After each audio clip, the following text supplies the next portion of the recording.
नमस्कार, मी विलास बडे. News 18 लोकमतच्या prime time या बुलेटिनमध्ये आपल्या सगळ्यांचं स्वागत. बुलेटिनच्या सुरुवातीला राजकीय गोटातून एक महत्त्वाची बातमी. गेल्या काही दिवसात महाराष्ट्रात स्वबळाचे नारे गाजू लागलेत आणि त्याच दरम्यान आम्ही स्वबळावर पुन्हा निवडून येऊ, आमची बांधिलकी जनतेशी आहे. आणि आता शिवसेनेचं जे पत्र प्रताप सरनाईक यांनी लिहिलेत, हा शिवसेनेचा अंतर्गत मुद्दा आहे. सक्षम विरोधी पक्ष म्हणून काम करतो अशा प्रकारचं वक्तव्य विरोधी पक्षनेते देवेंद्र फडणवीस यांनी केलेलं आहे.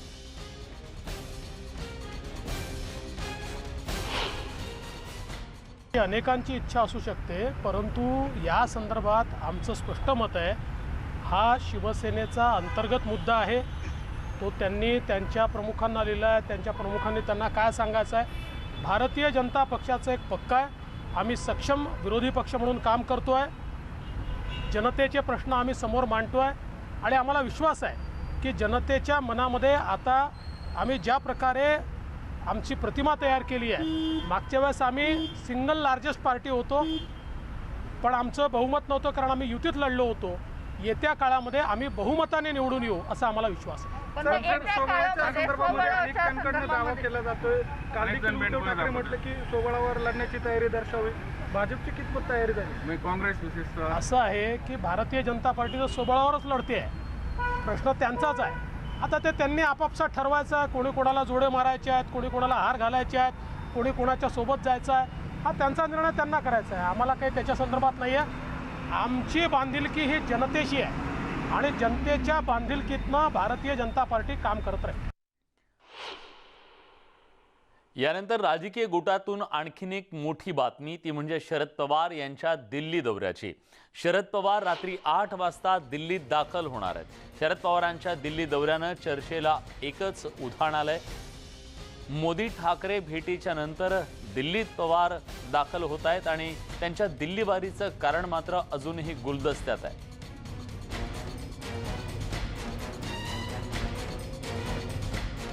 प्रशांत लीला रामदास आपले दिल्लीचे प्रतिनिधी आता आपल्या सोबत आहेत. प्रशांत, शरद पवार दिल्लीत दाखल झालेले आहेत. शरद पवारांचा हा दौरा नेमका कसा असणार आहे? महत्वाचं म्हणजे शरद पवार जे राष्ट्रवादी काँग्रेस पक्षाचे अध्यक्ष आहे आणि सर्वेसर्वा देखील आहे आणि महाविकास आघाडीचे मार्गदर्शक आहे, ते दिल्लीत पोहोचलेले आहेत. ते दिल्लीतील आपल्या 6 जनपद निवासस्थानी पोहोचलेले आहेत. आगामी 3 दिवस त्यांचा हा दिल्ली दौरा आहे. उद्या त्यांच्या काही सकाळीपासून बैठका आहे. परवा केरळ काँग्रेस संदर्भात, इथे केरळमध्ये जी सत्ताधारी पक्ष आहे त्यामध्ये राष्ट्रवादी काँग्रेस पक्ष देखील सहभागी आहे. एलडीएफची जी सत्ता आहे आणि याच्यामध्ये घटक पक्ष असल्यामुळे त्यांना काही मंत्रिपद देखील मिळालेली आहेत. त्या संदर्भात देखील केरळच्या राष्ट्रवादी काँग्रेस पक्षाच्या नेत्यांसोबत एक अत्यंत महत्वाची बैठक मंगळवारी होणार आहे. उद्या काही छोट्या बैठकी आहेत पक्षाच्या संदर्भातल्या, त्या देखील बैठकी होणार आहे. कुठले मोठे नेते भेटायला जाणार का या संदर्भात अजूनही स्पष्टता नाही आहे, किंवा ते काँग्रेसच्या नेत्यांना भेट घेणार आहे का याबद्दल अजून स्पष्टता नाहीये. उद्या यांचा दौरा निश्चितपणे स्पष्ट होईल असं त्यांनी माहिती आपल्या सूत्रांनी दिली आहे. पण महत्वाचं म्हणजे आगामी 3 दिवस शरद पवार हे दिल्लीत राहणार आहेत. प्रशांत, काँग्रेसच्या गोटात नेमकं दिल्लीत काय सुरू आहे? कारण महाराष्ट्रात काँग्रेसचे जे नेते आहेत, विशेषतः प्रदेशाध्यक्ष आहेत, ते अत्यंत आक्रमक भूमिका घेतल्या आहेत, स्वबळाचा नारा देत आहेत आणि या सगळ्या पार्श्वभूमीवर दिल्लीतले नेते सुद्धा इथल्या काँग्रेसच्या नेत्यांच्या संपर्कात असतील. दिल्लीत काँग्रेसच्या गोटात नेमकं काय घडतंय? कारण शरद पवारांचा दौरा त्या निमित्तानं सुद्धा महत्वाचा असणार आहे. बरोबर आहे विलास. ज्या पद्धतीनं राज्याचे काँग्रेस प्रदेशाध्यक्ष नाना पटोले यांनी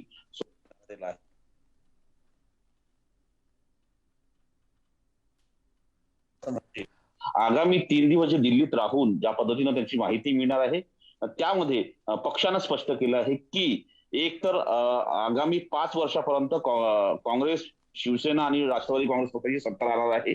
या संदर्भातला जोही निर्णय होईल तो दिल्लीच्या हायकमांड घेतील. राज्यामध्ये निर्णय घेण्याचा अधिकार नाही, हे हायकमांडनी स्पष्ट केलेलं आहे. स्वबळावर लढायचं की नाही हा पक्षाचा अंतर्गत मुद्दा आहे. कुठलाही पक्ष, राजकीय पक्ष स्वतःची शक्ती वाढवण्यासाठी प्रयत्न करत आहे आणि नाना पटोले देखील त्याच पद्धतीने प्रयत्न करत आहे असं स्पष्टपणे म्हटलेलं आहे. महत्वाचं म्हणजे आगामी काही दिवसात काँग्रेसच्या अत्यंत महत्वाच्या बैठकी या दिल्लीत होणार आहे. खास करून राज्याच्या पदाधिकाऱ्यांच्या संदर्भात ज्या महत्वाच्या बैठकी आहेत, ज्या संदर्भात माहित असेल की पीसीसीच्या ज्या पदाधिकारी आहेत, फक्त प्रदेशाध्यक्षांची निवडणुकीनंतर इतर ऑफिस बेअरची अजूनही नियुक्ती झालेली नाहीये. त्या संदर्भात देखील काही महत्वाच्या बैठकी आगामी 3 ते 4 दिवसात होणार आहे. त्यामुळे त्या संदर्भात देखील या बैठकीत चर्चा होईल. पण पक्षाने हायकमांडनी स्पष्ट केलं आहे की स्वबळाचा नारा जरी नाना पटोले यांनी दिला असेल तो पक्ष वाढवण्यासाठी दिला आहे आणि महाविकास आघाडीवर याचा कुठलाही परिणाम होणार नाहीये.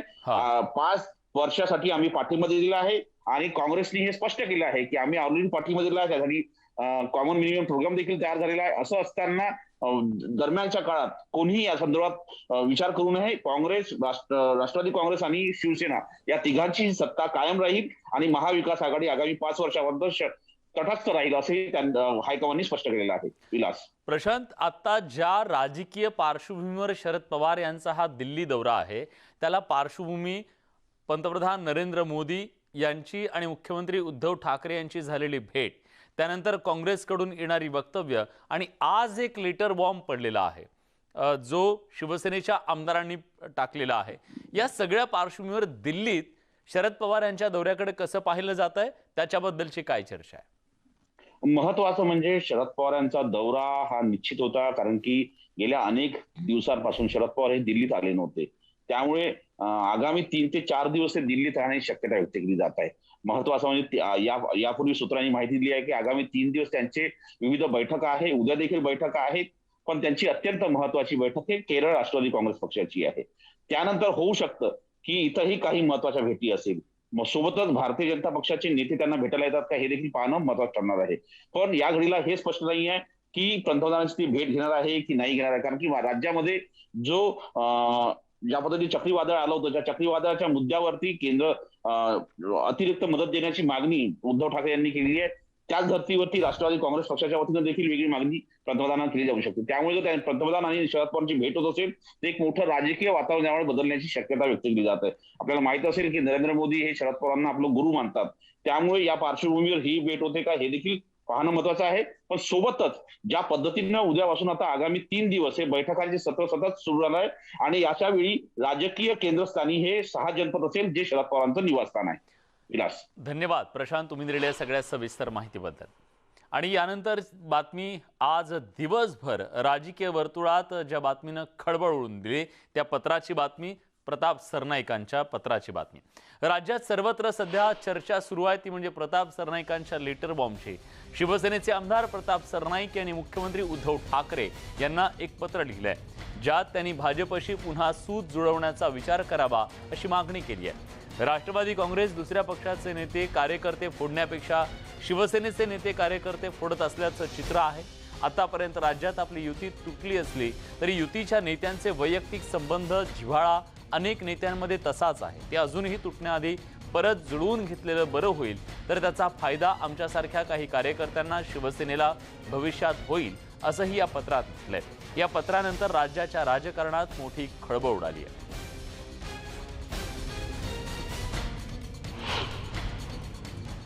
प्रताप सरनाईक यांनी जे मुख्यमंत्र्यांना पत्र लिहिलं त्या पत्रात नेमका काय मजकूर आहे, काय त्यांनी भावना व्यक्त केल्यात जाणून घेतो. एकीकडे आपण राजकारण बाजूला ठेवून फक्त आणि फक्त आपल्या मुख्यमंत्री पदाला प्रामाणिकपणे न्याय देत आहात, तर दुसरीकडे काँग्रेस राष्ट्रवादीमुळे शिवसेनेचा मुख्यमंत्री झाला असं काँग्रेस राष्ट्रवादीच्या लोकांना वाटतंय. त्यात काँग्रेस पक्ष एकला चलोरेची भूमिका घेत आहे, तर राष्ट्रवादी काँग्रेस दुसऱ्या पक्षाचे नेते कार्यकर्ते फोडण्यापेक्षा शिवसेनेचे नेते कार्यकर्ते फोडत असल्याचं चित्र दिसतंय. तसंच महाविकास आघाडीतील काही मंत्री आणि काही सनदी अधिकारी केंद्रीय तपास यंत्रणेचा ससेमिरा आपल्या पाठीमागे लागू नये म्हणून केंद्रातील सत्ताधारी पक्षासह आपल्या नकळत छुपी हातमिळवणी करतायत, हेही आपल्या निदर्शनास आणून देतोय. पुढील वर्षी मुंबई, ठाणे आणि अन्य महापालिकांच्या निवडणुका आहेत. आतापर्यंत राज्यात आपली युती तुटली असली तरी युतीच्या नेत्यांचे वैयक्तिक संबंध, जिव्हाळा अनेक नेत्यांमध्ये तसाच आहे. ते अजून तुटण्याआधी परत जुळवून घेतलेलं बरं होईल, तर त्याचा फायदा आमच्यासारख्या काही कार्यकर्त्यांना, शिवसेनेला भविष्यात होईल असं मला वाटतं. साहेब, आपण योग्य तो निर्णय घ्यालच. माझ्या मनात असलेल्या भावना या पत्राद्वारे कळवल्यात. लहान तोंडी मोठा घास घेतलाय, काही चुकला असेल तर दिलगिरी व्यक्त करतो असं म्हणत त्यांनी हा लेटर बॉम्ब टाकलाय आणि त्यामुळे महाराष्ट्राच्या राजकारणात एकच खळबळ उडाली.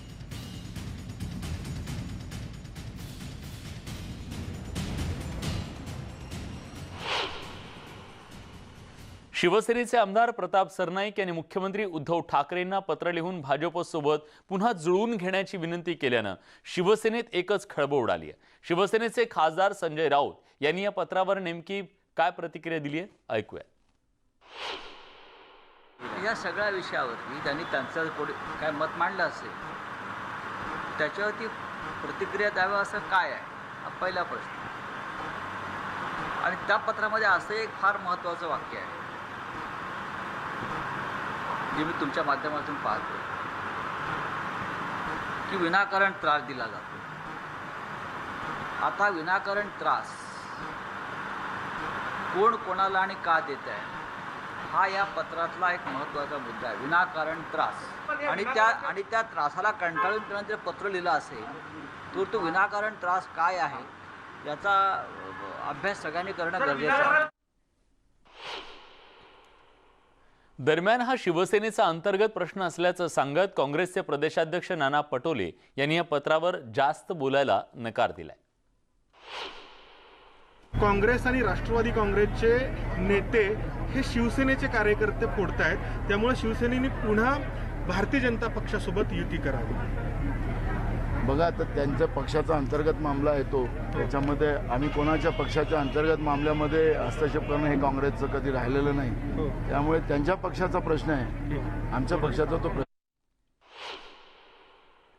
तर इकडे सरनाईकांच्या पत्रानंतर उद्धवजींनी विचार केला तर आमचे वरिष्ठ नेते विचार करतील अशी प्रतिक्रिया चंद्रकांत पाटलांनी दिली आहे. कुठल्याही विषयावर सकारात्मक आम्ही काही म्हटलं की लगेचच एक सामनामध्ये अग्रलेख की यांना सरकार नाही म्हणून पोटात दुखतंय, यांना भूक लागत नाही, तर अशा काही विषयावर आम्ही म्हणणंच काही बरोबर नाही.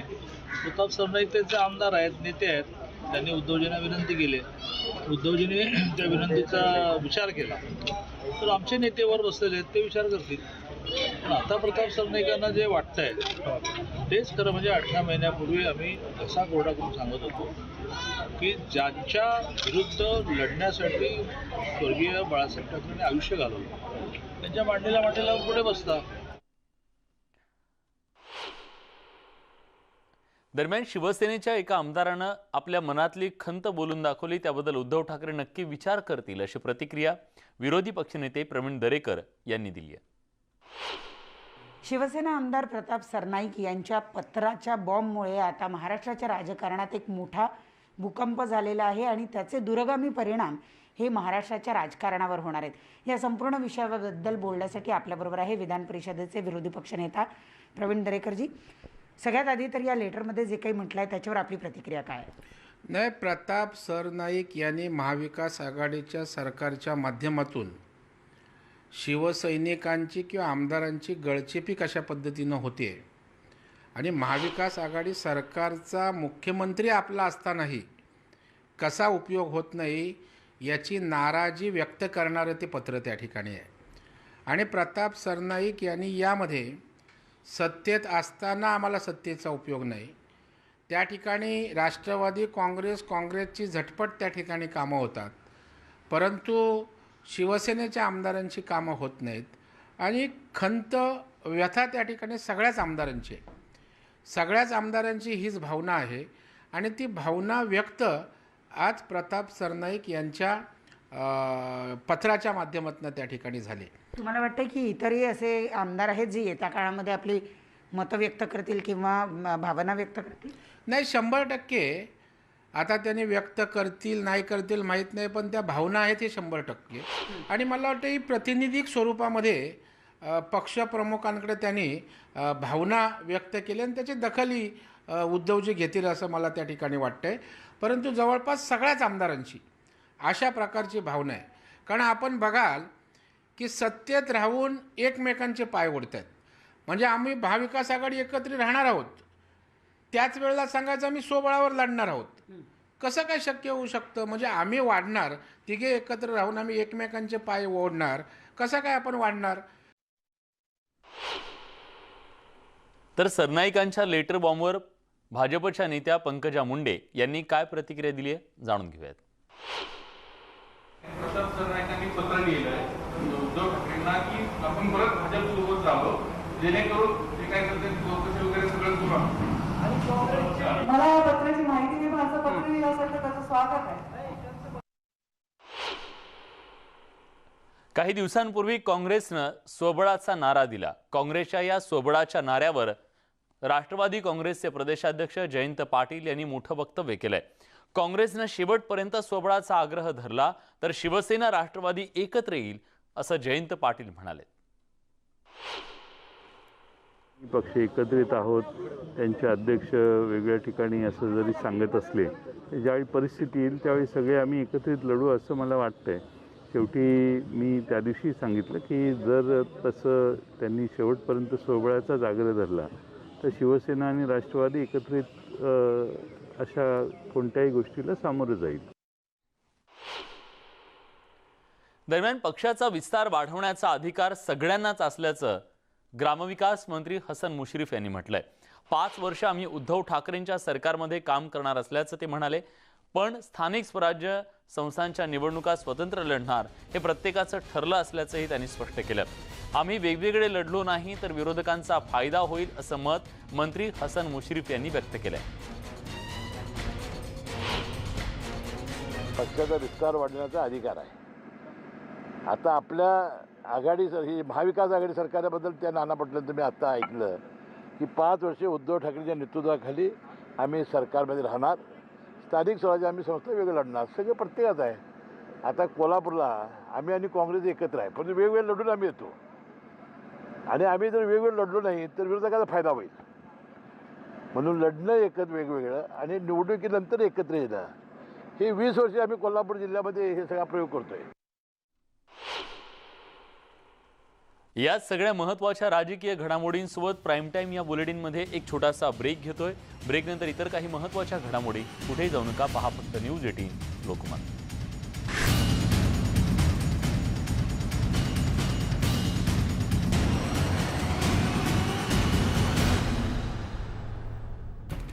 आणि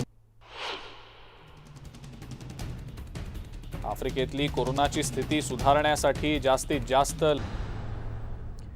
ब्रेक नंतर तुमचं पुन्हा एकदा स्वागत. यानंतर बातमी देवभूमीतल्या प्रलयाची. उत्तराखंडमध्ये जोरदार पावसामुळे परिस्थिती दिवसेंदिवस बिकट होत चालली आहे. श्रीनगरमध्ये तर सततच्या मुसळधारेमुळे अलकनंदा नदीच्या पाणी पातळीत प्रचंड वाढ झाली असून धोक्याची पातळी गाठली आहे. बंधाऱ्यामधून पाण्याचा विसर्ग सुरू असल्यानं नदी किनाऱ्याचे घाट आणि मंदिरं पाण्याखाली गेलेत, तर परिसरात एनडीआरएफच्या तुकड्या तैनात करण्यात आल्या. उत्तराखंडमध्ये होणाऱ्या मुसळधार पावसामुळे गंगा, अलकनंदा आणि पिंडर सोबतच अनेक नद्यांना पूर आलाय. ऋषिकेशमधील गंगा नदीच्या पाणी पातळीत मोठी वाढ झाली आहे. गंगा नदीच्या पाणी पातळीत वाढ झाल्यानं जवळच्या गावांना सतर्कतेचा इशारा देण्यात आलाय. अत्यंत मुसळधार अशा पावसामुळे नद्यांना सध्या पूर आलाय. अनेक ठिकाणी तर रौद्ररूप सुद्धा त्यांनी धारण केलेलं आहे. पावसाच्या या कहराचा सध्या उत्तराखंड मोठा सामना करत आहे. द्वारकामध्ये होत असलेल्या मुसळधार पावसामुळे हिरावल नदीला पूर आला. नदी गावाच्या अनेक नागरिकांना सुरक्षित ठिकाणी स्थलांतरित करण्याचं आवाहन प्रशासनाकडून करण्यात आलेलं आहे. नदीकाठच्या नागरिकांनी सुरक्षित स्थळी जावं आणि काळजी घ्यावी असं आवाहन करण्यात आलं.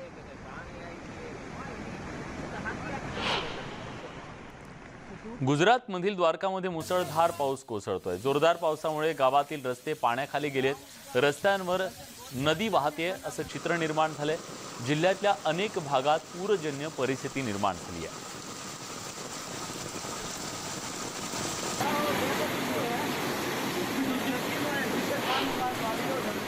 बिहारमध्ये सुद्धा मुसळधार पाऊस कोसळतोय. हाजीपूरमध्ये जोरदार पावसामुळे रुग्णालयात पाणी भरलं. रुग्णालयात नदी वाहू लागल्याचं चित्र निर्माण झालं. हॉस्पिटलमधील वॉर्डमध्ये सुद्धा गुडघ्यापर्यंत पाणी भरलं. त्यामुळे सध्या कोरोनाचं संकट असताना रुग्णांना मोठे हाल सहन करावे लागले.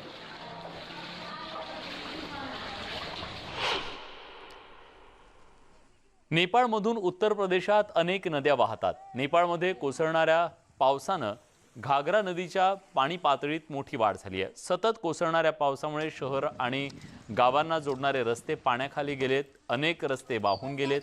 नदीला आलेल्या पुरामुळे नदीकाठच्या गावांना सतर्कतेचा इशारा देण्यात आला. सध्या नेपाळमध्ये जोरदार पाऊस कोसळतोय. सतत कोसळणाऱ्या पावसामुळे राप्ती नदीला पूर आलाय. नेपाळमध्ये आलेल्या पुराचा फटका उत्तर प्रदेशातल्या बऱ्याच गावांना बसलाय. उत्तर प्रदेशातील बहरीचमध्ये पुराचं पाणी शिरलं असून रस्त्यांना नद्यांचं स्वरूप प्राप्त झालंय. त्यामुळे उत्तर भारतामध्ये सध्या पूर परिस्थिती निर्माण झालेली आहे. विशेषतः उत्तराखंड, उत्तर प्रदेश आणि बिहार या राज्यांमध्ये जिथं नद्यांचं प्रमाण मोठं आहे त्या राज्यांमध्ये सध्या पूर परिस्थिती निर्माण झाली आहे.